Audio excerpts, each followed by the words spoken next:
So picture this. You've just gotten home from, a pretty stressful doctor's appointment. Oh, yeah, we've all been there. Right. Or maybe you're just sitting on your couch, opening up that patient portal app on your phone. You click on your after-visit summary or some new lab results, and you are just immediately confronted with an absolute alphabet soup. Oh, it's entirely overwhelming. It really is. We are talking incredibly long, intimidating words built out of Latin and Greek. They look less like a health update and more like, I don't know, an ancient incantation. Yeah, that's a perfect way to describe it. It's deeply frustrating. And honestly, it often feels like clinical language is specifically designed to just keep you out of the loop regarding your own body. Well, it really does create this invisible wall between the patient and their own healthcare. We like to think of medical communication as something meant to inform. Right, to tell you what's going on. Exactly. But when the vocabulary itself requires a translation dictionary just to parse a single sentence, it becomes inherently exclusionary. You're left feeling like a bystander in your own medical care. And that dynamic is exactly what we are dismantling in today's deep dive, because there's this simple, highly structured decoding technique taught in medical schools, nursing programs, and, well, allied health courses across the globe. It's a specific heuristic, basically. Yeah, and it's known as reading a medical term backwards. And by understanding how this works, you gain the exact same tool that healthcare professionals use to instantly parse complex, completely unfamiliar vocabulary on site. It's basically a magic trick.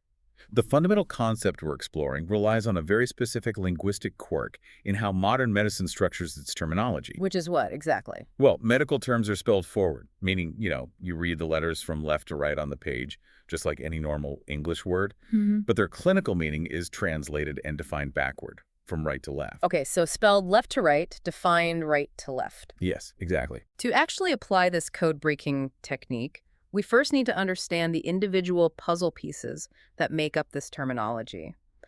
I find it helpful to think of a medical word like a freight train. Ooh, I like that. A train. Yeah, so if you want to figure out what the train's actual job is, you don't look at the engine pulling it, you look at the caboose.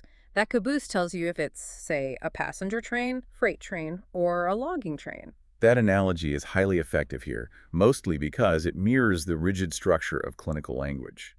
If we break down that train, there are 4 possible building blocks for any medical term. Okay, let's go through them. So the foundational block is the word route. This is the core meaning of the term, the main freight car.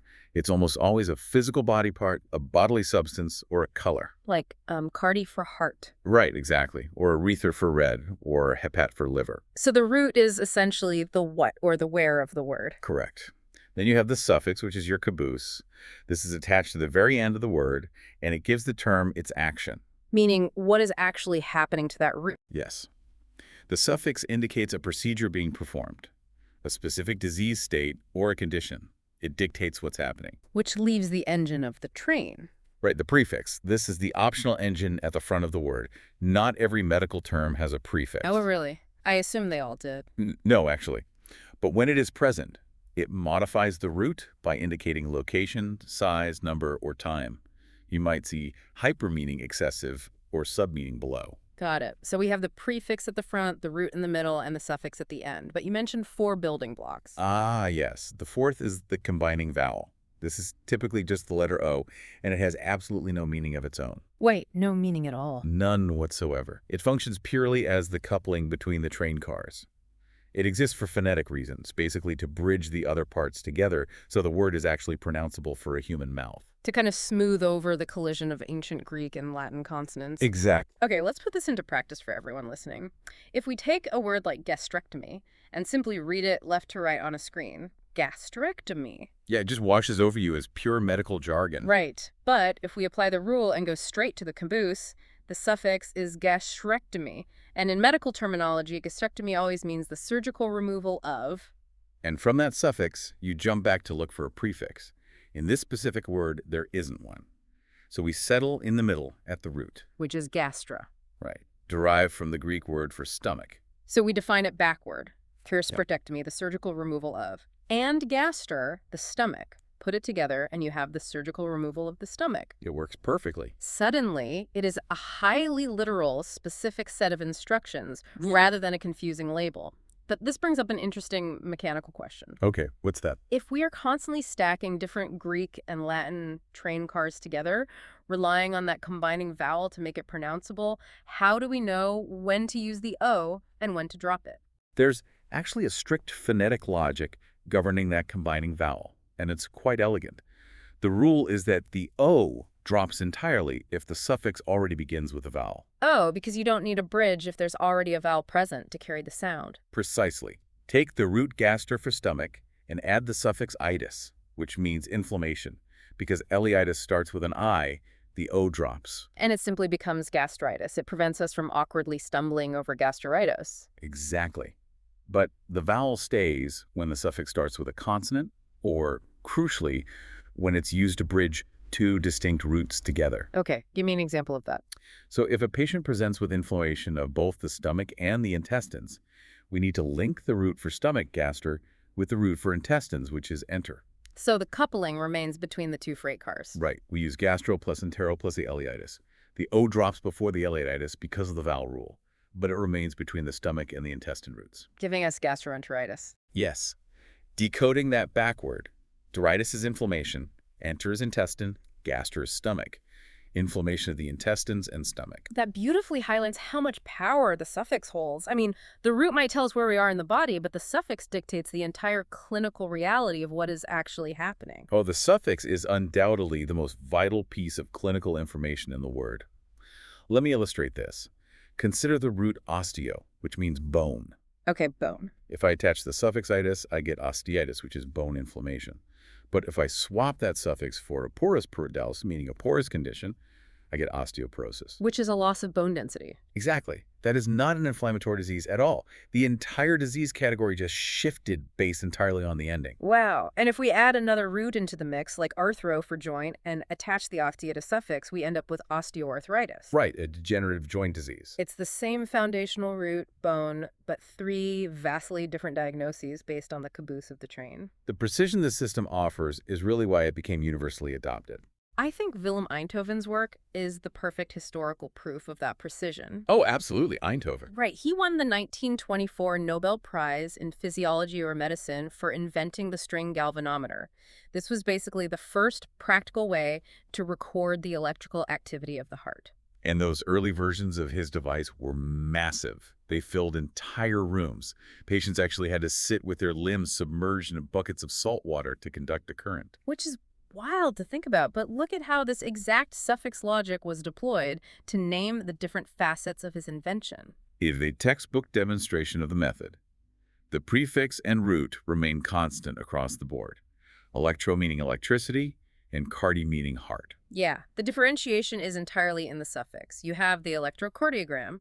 The suffix angiogram specifically means the physical record. Right, the actual paper printout with the squiggly lines that the doctor holds in their hand. Then you have electrocardiography. The suffix angiography indicates the process or the procedure of making that record. It's the act of conducting the test itself. And finally, the electrocardiograph. Because the suffix graph refers to the instrument itself, that massive room-filling machine Einthoven built. Exactly. The printout, the procedure, the machine. Yeah. All elegantly separated by just a few letters at the end of the word. When you see a system this beautifully standardized, there's this temptation to assume it was invented by, like, a single brilliant linguist who just sat down one day and wrote a comprehensive rulebook. Yeah, people think there was some big committee meeting in antiquity. Right. But the true origin is much more organic and highly consequential for the evolution of modern surgery. Right, because the underlying vocabulary stretches way back. It does. The roots and prefixes go all the way back to ancient Greek and Latin physicians. People like Hippocrates in the 5th century BCE and Galen in the 2nd century CE. But they weren't creating a specialized code, right? They were just describing anatomy using the everyday vernacular of their time. Precisely. Those texts were preserved, translated, and eventually became the foundational bedrock of medical academia. However, the suffix-first decoding technique is not an ancient discovery. It's a modern pedagogical convention. Okay, so how did that start? Well, as medicine rapidly advanced in the 19th century, physicians needed new terms for newly identified conditions. They built them using those ancient parts. Yeah. But standardizing how those parts were assembled actually changed how doctors practiced medicine. The story of Reginald Fitz in 1886 perfectly captures that shift, I think. Oh, it really does. So Fitz was a Harvard pathologist working during a time when severe inflammation in the lower right abdomen was a terrifying, often fatal mystery. Doctors use a very vague term for it, Yes, peritonitis. peridiphlitis, which roughly translates to inflammation around the cecum. It was diffuse. Right, it described a general region of pain, but it didn't pinpoint the anatomical culprit at all.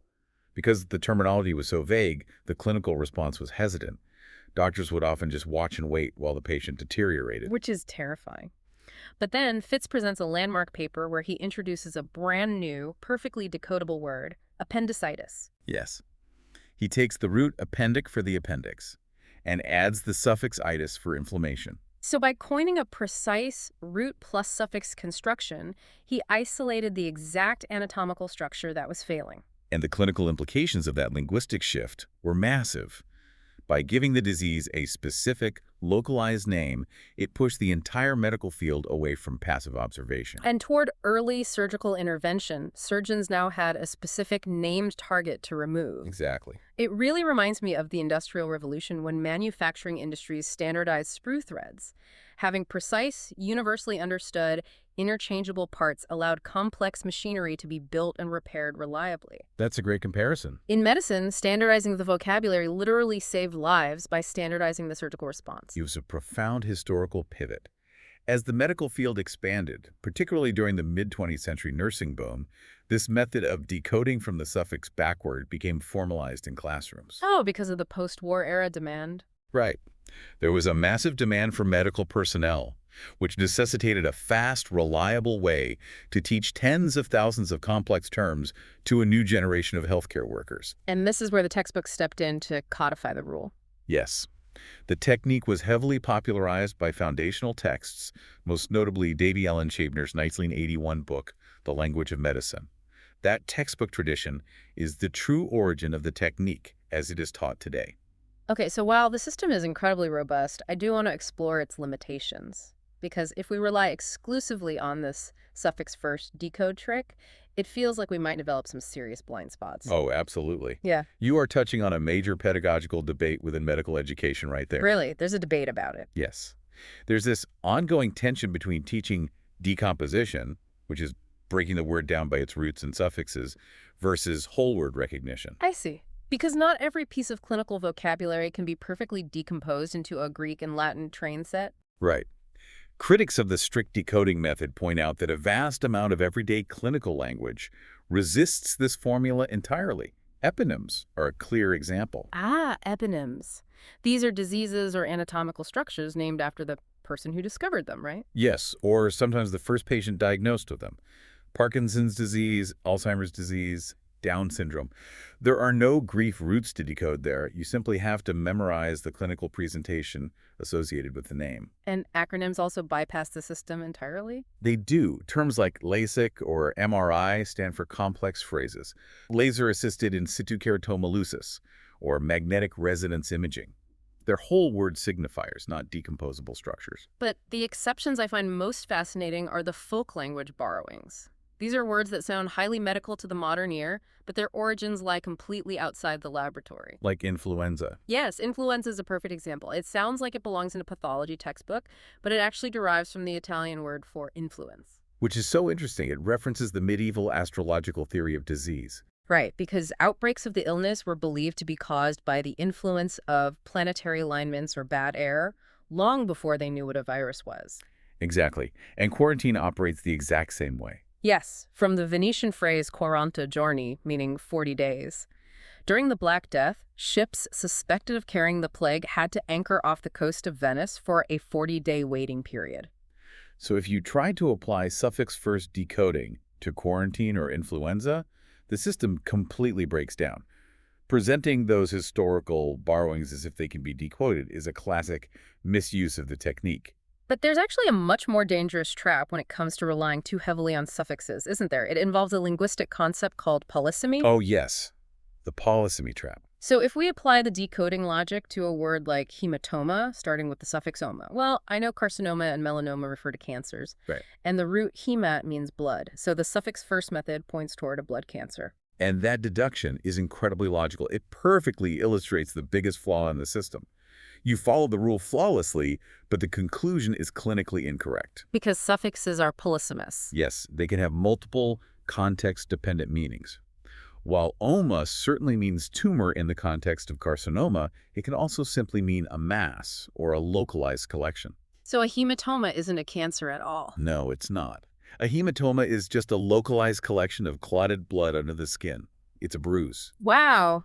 Jumping from a bruise to a blood cancer because of a rigid adherence to a decoding rule, that really highlights why context is paramount. It is a massive clinical leap. And it emphasizes that this isn't just an academic exercise in linguistics. We're talking about high-stakes patient safety here. The stakes are astronomical.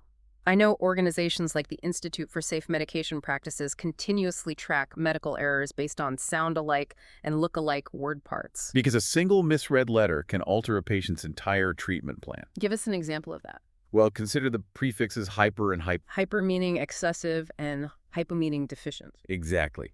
They differ by just 2 letters, but confusing hyperglycemia with hypoglycemia is a life or death distinction. Right. One indicates dangerously high blood sugar, the other dangerously low blood sugar. And the treatments for those 2 things are diametrically opposed. If you get it wrong, it's disastrous.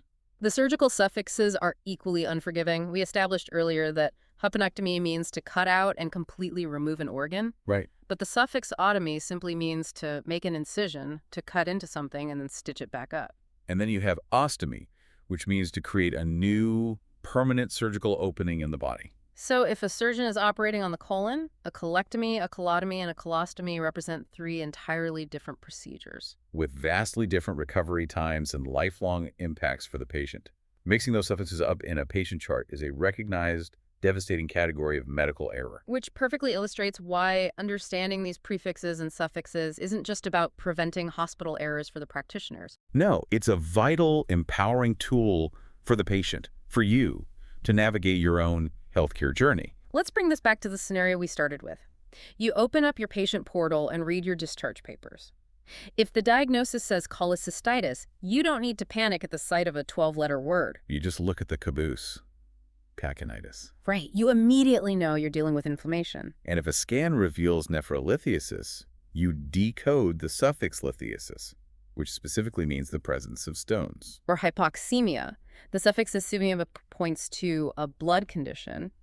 Just by knowing the caboose, you can grasp the broad strokes of what is happening in your own body without immediately rushing to a medical dictionary. It really shifts the power dynamic. It makes real informed consent possible because you actually comprehend the language of your diagnosis. We saw the necessity of this play out on a global scale during the COVID-19 pandemic, didn't we? Oh, absolutely. Suddenly, the general public was forced to parse complex, suffix-bearing vocabulary in real time just to understand public health mandates. Words like asymptomatic, utilizing the prefix, a meaning without, attached to the root symptom. Or comorbidity. The public was actively utilizing these exact decoding skills to assess their own risk levels. There is also a highly practical, everyday application for this beyond just reading test results. It's a hack you can actually use at your local pharmacy. As a pharmacy hack, yes. Drug names often seem like completely randomized assortments of letters, but drug naming bodies like the USN Council actually use suffix-like stems to categorize medicines. And those stems function exactly like clinical suffixes. If you know the ending of the generic drug name, you know exactly what the drug does. Even if you can't pronounce the first half of the word. Exactly. The prefix of the drug is often patented and unique to the manufacturer, but the suffix is a public domain indicator of the drug class. For example, if you look in your medicine cabinet and a drug ends in ulstatin, like a torvastatin, you instantly know it's a cholesterol-lowering medication. Or if a blood pressure medication ends in ol, it belongs to a class of drugs called beta blockers. If it ends in pril, like lisinopril, it's an ACE inhibitor. I actually have a favorite example of this pharmacy hack. Oh yeah? What is it? It involves the ending MAB, M-A-B. Look like a standard suffix, but it's actually an acronym hiding in plain sight. It stands for monoclonal antibody. That's a great example. By attaching Andimab to the end of a drug name, the naming council seamlessly bridges the suffix decoding method with the acronym exception we discussed earlier. You don't need to be a pharmacologist to understand your prescriptions. Reading the ending to know the category is the exact same skill as recognizing icoritis or echectomy. It's just a remarkable system of categorization. It really brings order to an incredibly complex field. So to summarize the essential takeaway for navigating this complex medical landscape for you guys listening, spell it forward, define it backward. Start at the suffix, jump to the prefix, and land on the root in the middle. It is an imperfect system fraught with historical quirks and polysemous traps, but it remains an incredibly empowering heuristic for building your own medical literacy. And, as a final thought on this system, there's a really fascinating linguistic irony to consider here. Oh, what's that? Well, we tend to revere complex medical terminology as these pure, rigid scientific constructs.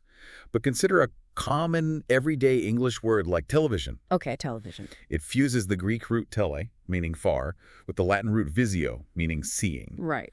Strict 19th century linguists despised this word. They considered it a linguistic barbarism to indiscriminately mix two distinct ancient languages together like that. But wait, isn't that exactly what Reginald Fitz did? Yes.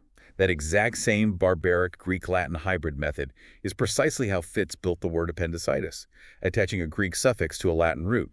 So the pristine scientific medical code we rely on today is, at its core, a beautifully hybridized, rule-breaking linguistic mashup.